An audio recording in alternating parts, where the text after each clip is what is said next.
नाज़रीन अस्सलाम वालेकुम। ज़ेड न्यूज़ के ख़बरनामे में आपका इस्तक़बाल है। मैं सलमान ख़ान। आगे बढ़ने से पहले सुर्ख़ियों पर नज़र डालते हैं। बीजेपी हुकूमत आने के बाद पाकिस्तान को ज़बरदस्त जवाब दिया गया। मरकज़ी वज़ीर दाखिला अमित शाह का बॉर्डर सिक्योरिटी फोर्स की तकरीब से खिताब। रेवंत रेड्डी ने ज़हीराबाद का दौरा करते हुए एक स्कूल का किया इफ्तिताह व दीगर प्रोग्रामों का किया आगाज़। भारतीय हुकूमत और फ़ौज की मुश्तरका कोशिशों से ऑपरेशन सिंदूर हुआ कामयाब। मरकज़ी वज़ीर किशन रेड्डी का बयान।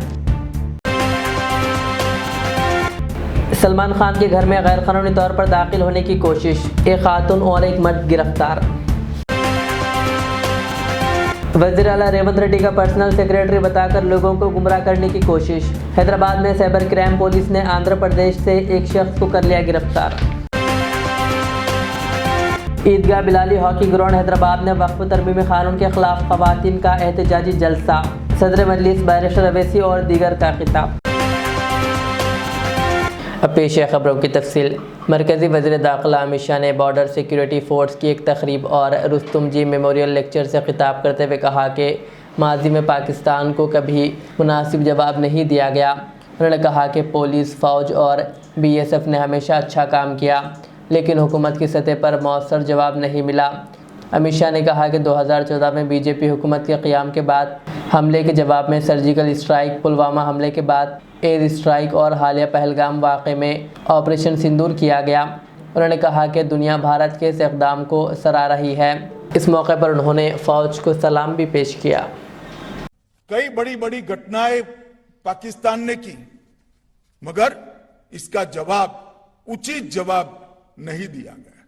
हम संरक्षात्मक काम करते रहे, हमारे लोगों की जान बचाने के लिए बहुत अच्छा काम हमारी पुलिस, सेना, BSF सब ने किया, मगर कभी भी उचित जवाब नहीं दिया।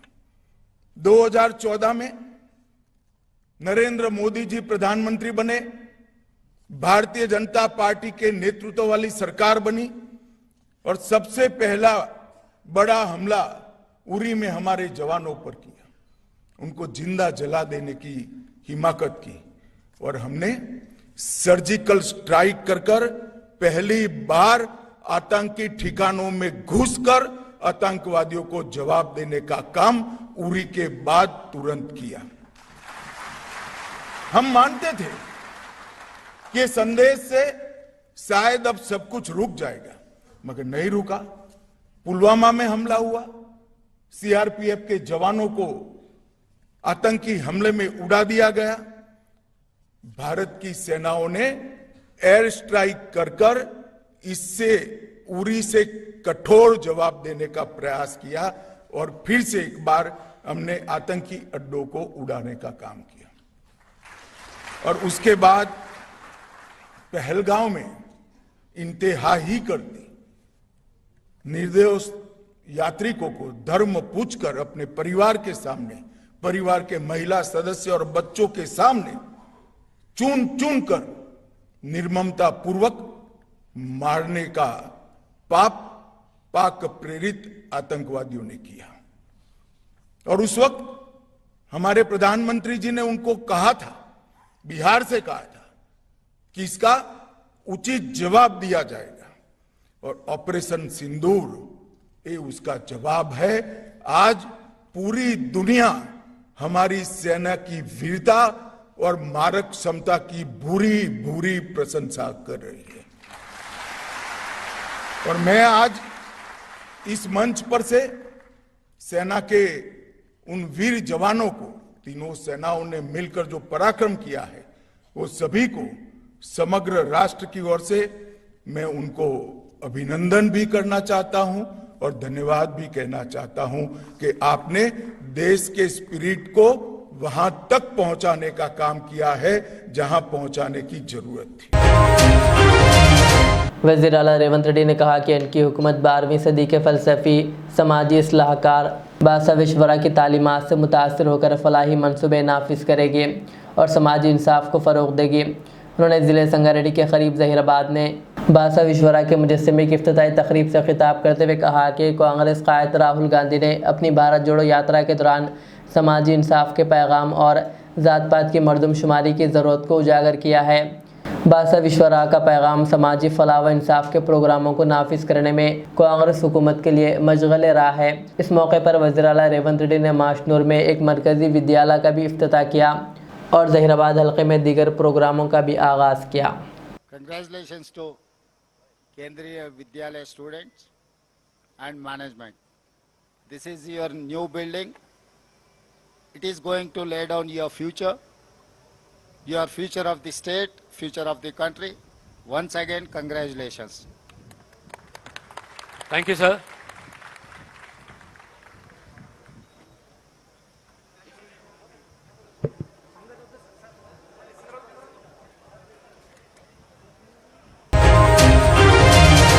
जम्मू कश्मीर के वज़ीर आला उमर अब्दुल्ला ने राहुल गांधी के पूंछ दौरे का खैर मकदम करते हुए कहा कि वो आवाम से मुलाकात करेंगे और इनके दुख दर्द में शरीक होंगे। उन्होंने कहा कि राहुल गांधी का मुतासरा इलाक़ों का दौरा करना एक मुस्बित कदम है।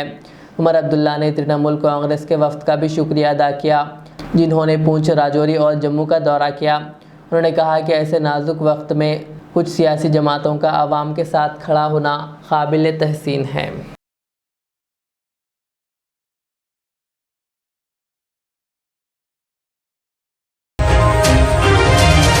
मरकज़ी वज़ीर किशन रेड्डी ने कहा कि पूरी दुनिया में ऑपरेशन सिंदूर मौज़ूए बहस बना हुआ है।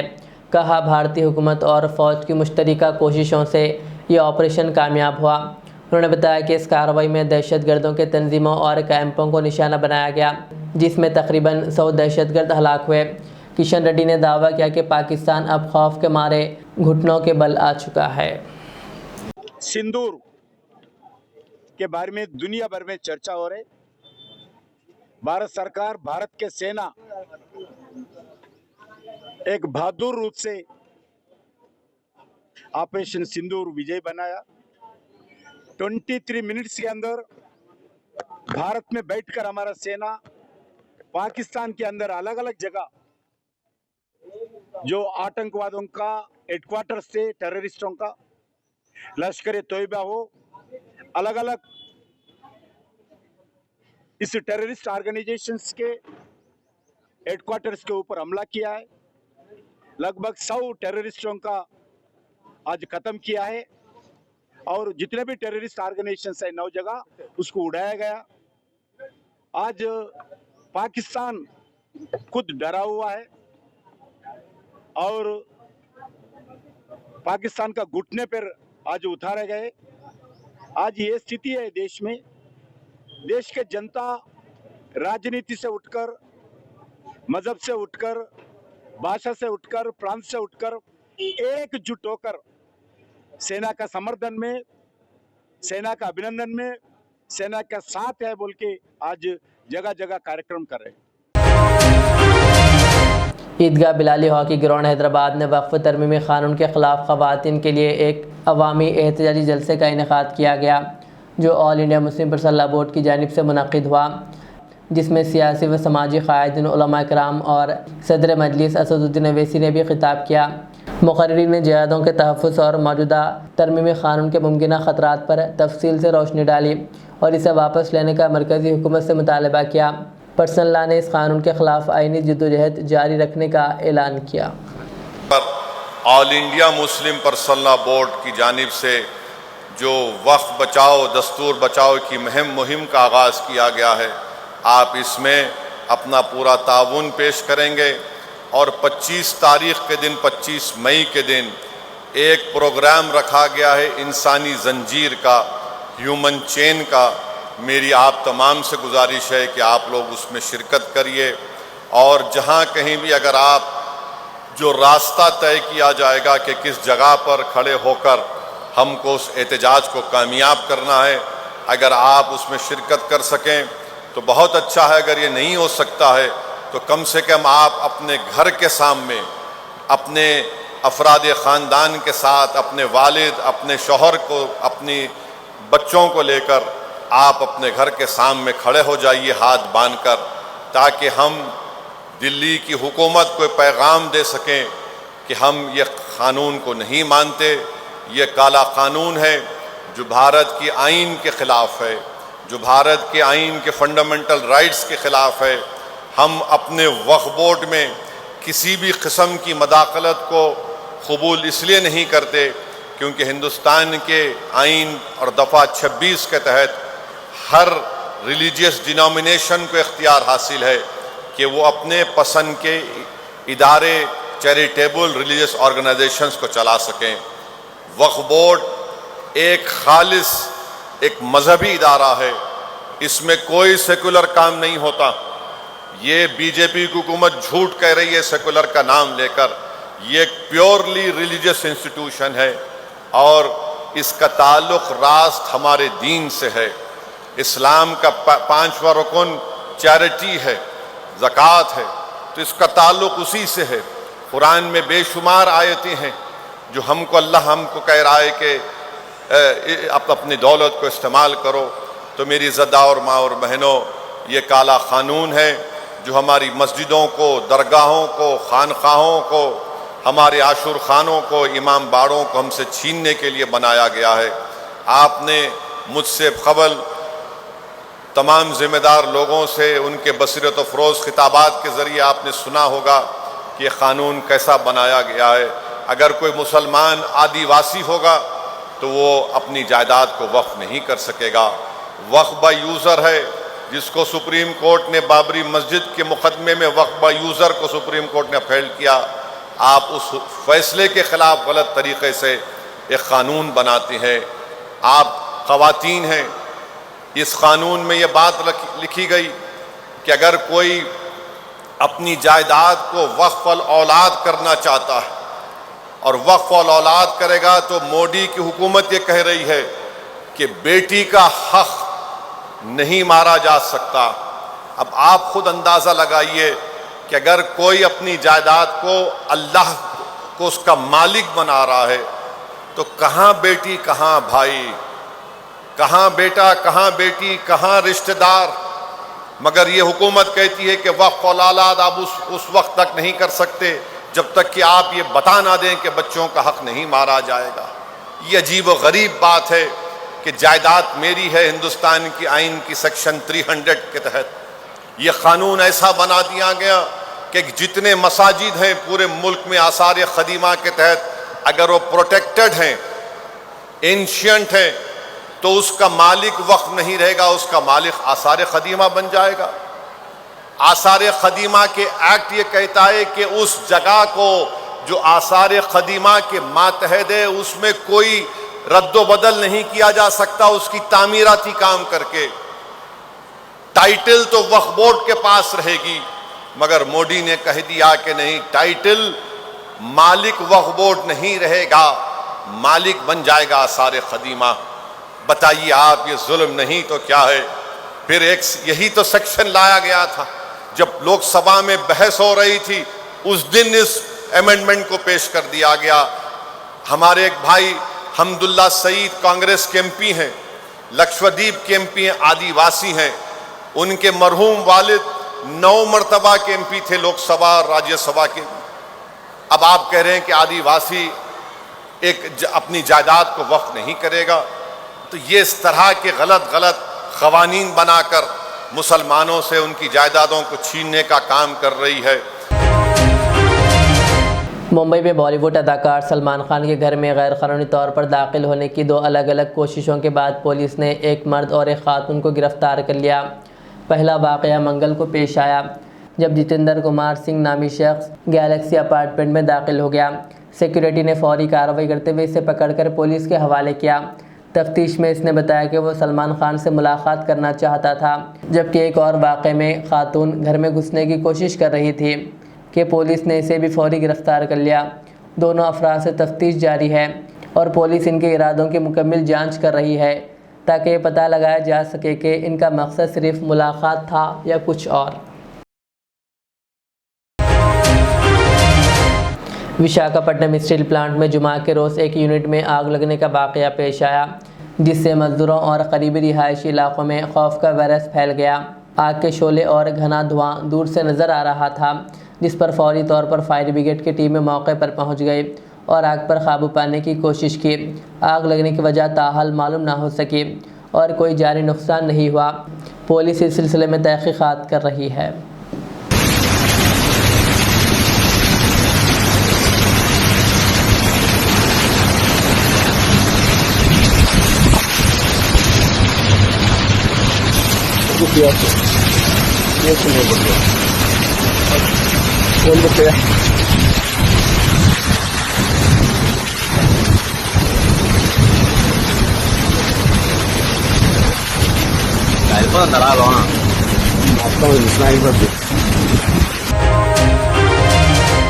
L&T metro rail Hyderabad limited ने हैदराबाद मेट्रो रेल के लिए नए किरायाजात का ऐलान कर दिया है, जिसमें 10% रियायत दी गई है।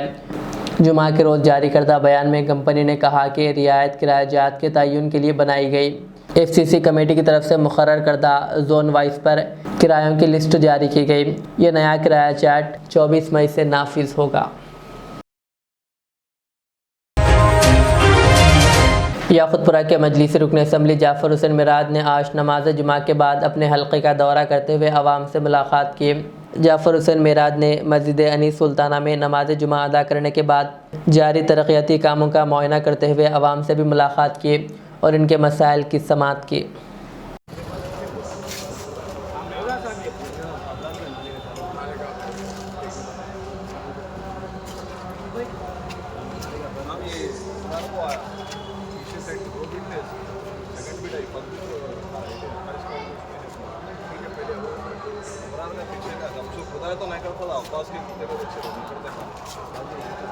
नहीं करता भाई खुदा के अपन करा के बेफाइल से काम करा के लास्ट का वो कारगन से सेकंड मारो इसके लिए मैं करोड़ों को मैं करा के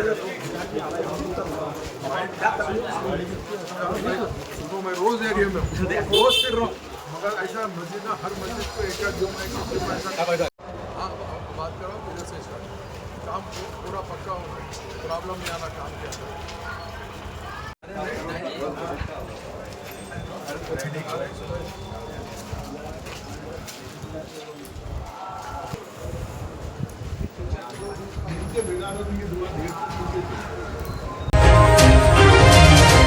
हैदराबाद साइबर क्राइम पुलिस ने आंध्र प्रदेश के ज़िले श्रीकाकुलम से एक 32 साला नौजवान नागराजू को गिरफ्तार कर लिया है, जो खुद को तेलंगाना के वज़ीर आला रेवंत रेड्डी का पर्सनल सेक्रेटरी और OSD जाहिर कर रहा था।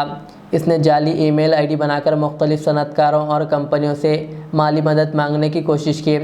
Cyber crime deputy commissioner D कविता के मुताबिक नागराजू के खिलाफ तेलंगाना में 13 और आंध्र प्रदेश में 16 मुकदमात दर्ज है। हैदराबाद साइबर पुलिस ने टेक्निकी शवाहिद की मदद से इसे गिरफ्तार कर लिया और इसे अदालत के हुक्म पर रिमांड पर भेज दिया गया।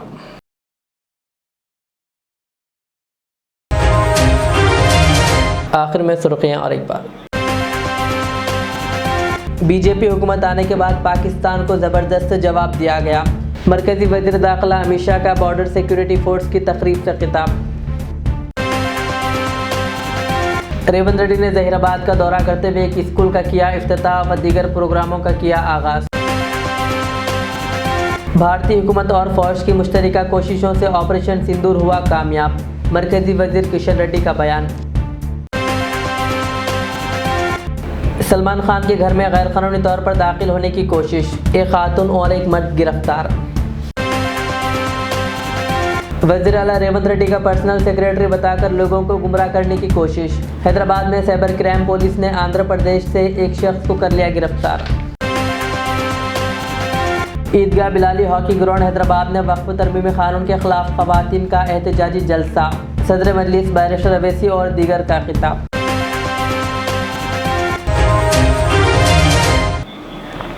ये थी आज के दिन भर की हमारी ख़बरें। मुझे इजाज़त दीजिए। हमारे चैनल को यूट्यूब पर सब्सक्राइब, फेसबुक पर लाइक शेयर ज़रूर करें। अल्लाह हाफ़िज़।